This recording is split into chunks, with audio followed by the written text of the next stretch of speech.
qorshahan oo ah markii koobaad first green legacy initiatives xukuumaddu qaadatay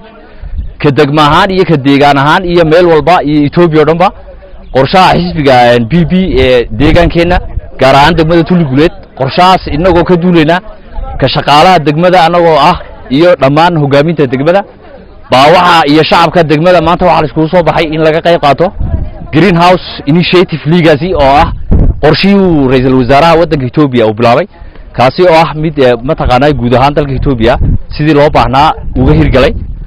annaguna ka shaqaalahan roolkeegii aanu ka qaadanay dhirbeerista maadaama dhirbeeristu ay faa'iido badan u leedahay dhammaan environmental life-ka bini'aadanka oo greenhouse the risk of greenhouse yani isbedelada greenhouse yani fuelka oo kale carbon-kan hawada ku faafaya ay dhirtu yareynayso muhiimna ay u tahay nolosha aadanaha dhirtu ay tahayna aabaha cuntada iyo nolosha bini'aadanka dhirtu oo la beeraa ay faa'iido inay leedahay in shacabkeena laga dhaadhacsiiyo way fiican tahay annagoo markaa ka duulayna dadaaladaas xukuumadda Ethiopia iyo dhammaan regionalka iyo as district workers baan maanta waxaan isku soo baxnay inaanu geedo badan oo tiradoodu gaarayso 2800 xabo aanu ku beerno dhammaan santarada